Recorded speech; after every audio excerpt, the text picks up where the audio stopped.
মা আজকে বানিয়েছিল আলুর পরোটা। আলুর পরোটার সাথে একটু মিষ্টি মিষ্টি কিছু খেতে ইচ্ছে করছিল, হাতে টাইমও ছিল খুব কম, তাই জন্য বানিয়ে ফেললাম গাজরের গুড়গুড়ি খুব অল্প সময়ের মধ্যে। চলো তোমাদের সাথে সেই রেসিপিটা আজকে শেয়ার করে নিই, কিরকম ভাবে বানাতে হবে গাজরের গুড়গুড়ি। এর জন্য নিয়ে নিলাম দুটো লম্বা লম্বা লাল রঙের গাজর, তার সাথে নিলাম দুধ 2 প্যাকেট যেটা জাল দিয়ে রেখেছি, 100 গ্রাম বাতাসা, ঘি, ছোট ছোট করে কেটে রাখা কিশমিশ যাতে বেশি মুখে না পড়ে, আমি বড় কিশমিশ খেতে পারি না তো তাই জন্য। কাজু বাদাম নিলাম, কাজু বাদামটা সবসময় আমি একটু ঘিয়ে ভেজে নিই যাতে তার টেস্টটা আরও বেশি বেড়ে যায়, তাই ভেজে রাখা কাজু বাদাম, ছোট ছোট করে কেটে রাখা আমন্ড, আর নিলাম 1 বাটি চিনি, আর নিলাম 4 চামচ মতন সুজি।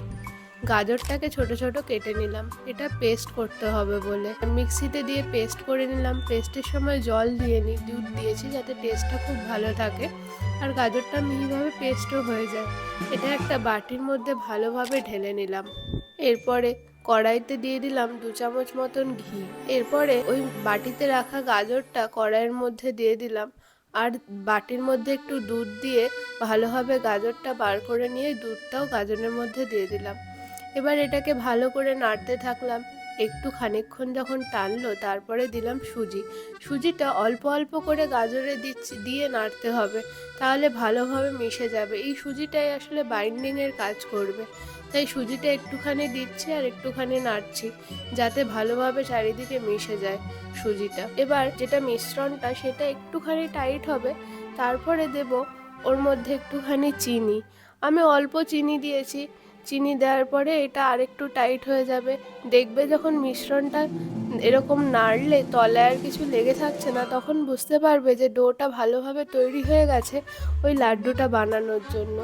এবার গ্যাসটা অফ করে এটা একটা প্লেটের মধ্যে নিয়ে নিলাম। প্লেটের মধ্যে নিয়ে এটাকে একটুখানি স্প্রেড করে দিলাম যাতে তাড়াতাড়ি ঠান্ডা হয়ে যায়, কারণ গরমটা তো আর গোল গোল করে পাকাতে পারবো না, হাতে লাগবে। তারপরে গোল গোল করে পাকিয়ে নিলাম ছোট ছোট লাড্ডুর মতন আকার দিয়ে, মোটামুটি 16খানা হয়েছিল। তারপরে একটা স্টিমারের মধ্যে একটু ঘি মাখিয়ে দিলাম, ঘি মাখিয়ে ওই লাড্ডুগুলোকে দিয়ে দিলাম স্টিমারের মধ্যে, তাহলে এটা আরেকটু ফুলে উঠবে এবং সুজিটাও ভালোভাবে সেদ্ধ হয়ে উঠবে আর এটার বাইন্ডিংটাও ভালো হবে। মোটামুটি 4 মিনিট দিতে হবে। তারপরে কড়াইতে দিয়ে দিলাম ঘি। এবার এলাচটা ভালো করে থেতো করে এলাচটা দিয়ে দেবো ওই ঘিয়ের মধ্যে। তারপরে জাল দিয়ে রাখা 2 প্যাকেট দুধ ঢেলে দেবো ওই কড়াইতে। এটা কড়াইতে ফুটতে থাকবে আর ততক্ষণে আমার ওখানে লাড্ডুটাও স্টিম হতে থাকবে। মোটামুটি 4 মিনিট মতন এটা ফুটতে দিতে হবে। এর মধ্যে চাইলে যেন কনডেন্স মিল্কও দিতে পারো। আমি দিলাম একটুখানি চিনি আর বাতাসা। বাতাসা দিলে দুধটা বেশি তাড়াতাড়ি ঘন হয়ে যায়, সেই জন্য আমি বাতাসা ইউজ করেছি চিনির বদলে। অল্প চিনি দিয়েছি টেস্টার জন্য, আর বাতাসা দিয়েছি দুধটা ঘন করার জন্য। তোমরা মিছরি বাতাসাও ইউজ করতে পারো, তাতেও অসুবিধা নেই। এর মধ্যে আমল দুধ গুঁড়োও দিতে পারো, আমল দুধ দিলে একটু বেশিক্ষণ নাড়তে হবে যাতে তলায় না লেগে যায় সেই হিসেব। চলো দেখে আসি।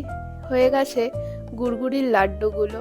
লাড্ডুগুলো তৈরি হয়ে গেছে। একটু ঠান্ডা হলে তারপরে প্লেটে নামাবে যাতে জিনিসটা ভেঙে না যায়। চলো এবার এই প্লেটটা নিয়ে ঢেলে দিলাম দুধের মধ্যে আস্তে আস্তে করে।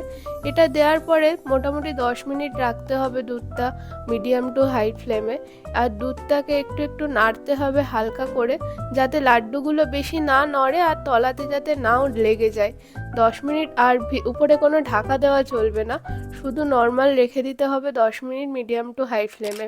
লাড্ডুটা দিয়ে আর হালকা হালকা একটু পরপর নাড়তে হবে। এবার আমার তৈরি হয়ে গেছে গাজরের গুড়গুড়ি।